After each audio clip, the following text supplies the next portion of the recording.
I want to defend Gene Hackman's last days, and people might find that odd. Now, I have to do this with a ton of caveats, and the biggest one being, I don't actually know what Gene Hackman's relationship was with his family. I don't know if he was told, hey, look, Dad, you can't live this way anymore. You are just too unhealthy. This can't continue. I don't know that he was shown those things at all or told those things. I know this. I have family members who decided to die this way. Now, some of them had nurses on hand to sort of tend them into death. Some of them kicked the nurses out because they didn't want to be tended into death. Gene Hackman had a ton of resources, but there's also some bit of reality here. Of spirituality. Everything is spiritual. I don't know that Gene Hackman knew the Lord, but I know this, that God knows we're all going to die. And sometimes clinging to life is a puzzlement to me.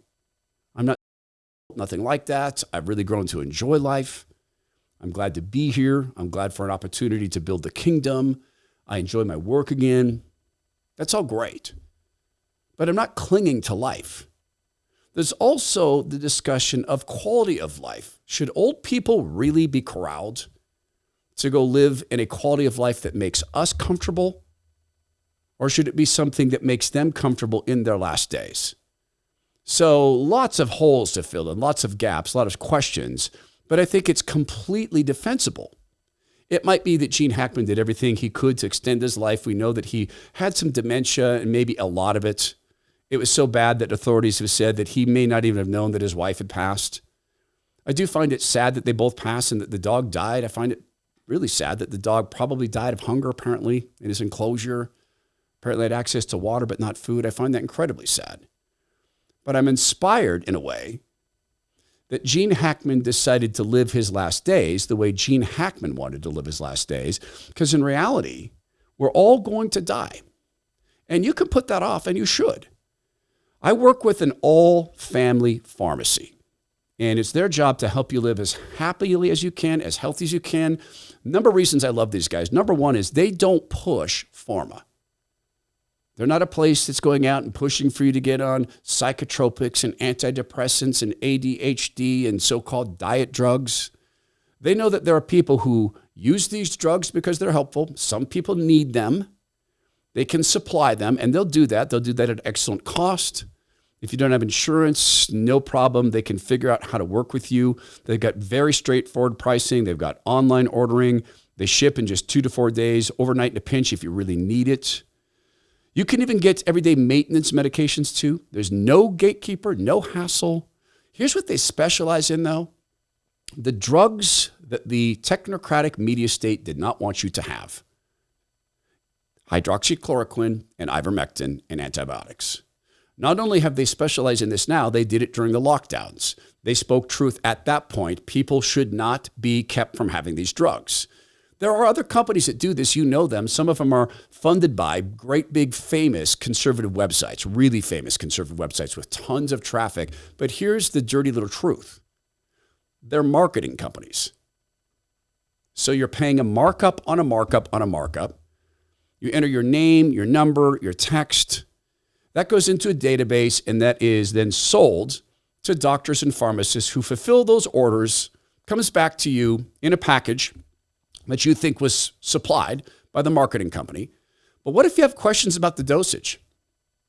What if you're looking at the dosage and saying, wait a minute, this seems too high or too low, or this isn't working? And what if you want to talk to the pharmacist? Good luck. What if you want to talk to the prescribing doctor? Again, good luck. In the case of All Family Pharmacy, it's run by 2 brothers and their mother works there. If you call and ask for help, you're going to probably be talking to 2 of the brothers or one of them, maybe even mom. So it's a huge difference. It's $1 savings. It's an honest transaction, and you can get help if you need it. So visit allfamilypharmacy.com/Herman. You're going to get 10% off with promo code Herman10. Don't wait to be prepared. Get ivermectin, get antibiotics, get hydroxychloroquine now. Protect yourself and your family today. Visit allfamilypharmacy.com/Herman now and use coupon code Herman10 and save 10%.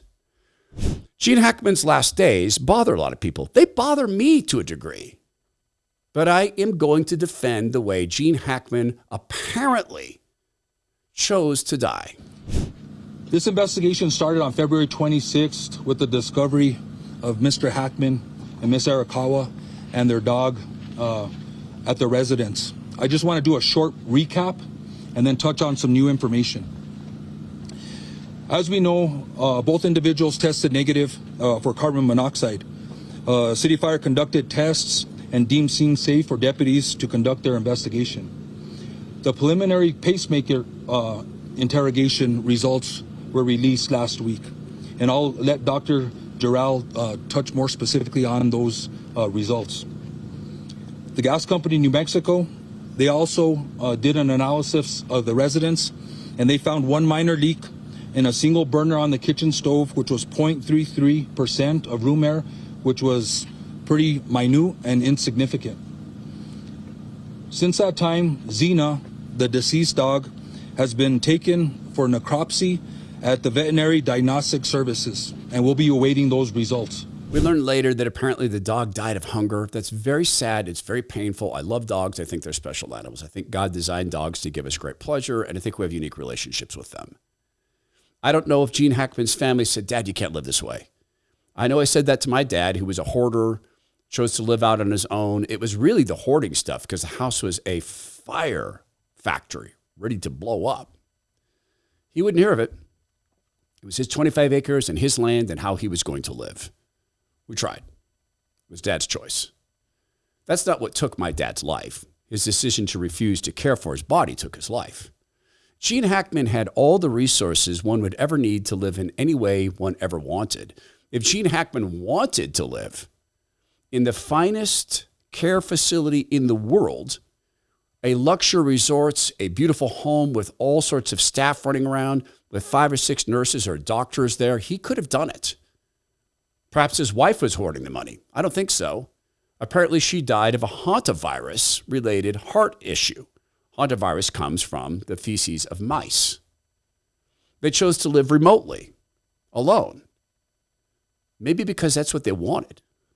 Maybe because that's what the last days were to be for them. Maybe this is how they wanted to wrap things up. Gene Hackman spent his life in the public eye.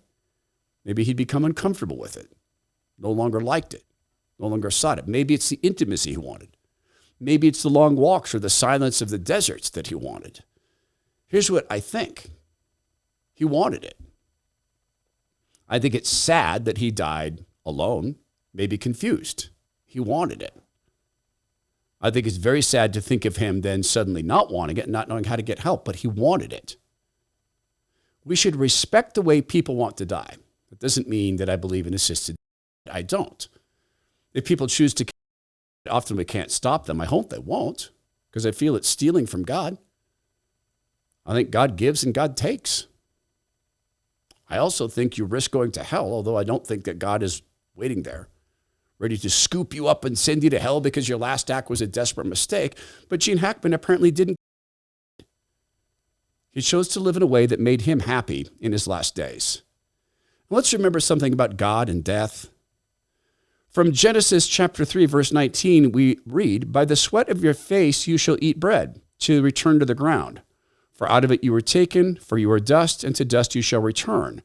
It's talking there about the body. In Genesis chapter 18, verse 27, Abraham answered and said, "Behold, I've undertaken to speak to the Lord, I who am but dust and ashes." Our bodies fade. In the new heaven and the new earth, we're given glorified bodies. Bodies that won't hurt, that won't age, that will not get dementia. But I think a fanatical holding on to this life, a just dreadful fear of dying, means you don't know where you're going. And when we push older people into dying in the way that makes us happy, or at least content, we're taking their last days and making them into our last days. And we're all going to have them. Shouldn't we make our own last days our own? Ecclesiastes chapter 12, verse 7, "And the dust returns to the earth as it was, and the spirit returns to God who gave it." The spirit returns to God. I so hope Gene Hackman knew the Lord so that his spirit has gone to God. Psalm 103, verses 13 through 14. "As a father shows compassion to his children, so the Lord shows compassion to those who fear him. For he knows our frame. He remembers that we are dust, our frame, not our souls. I think Gene Hackman and his wife chose to live in the last days in the way that made them happy.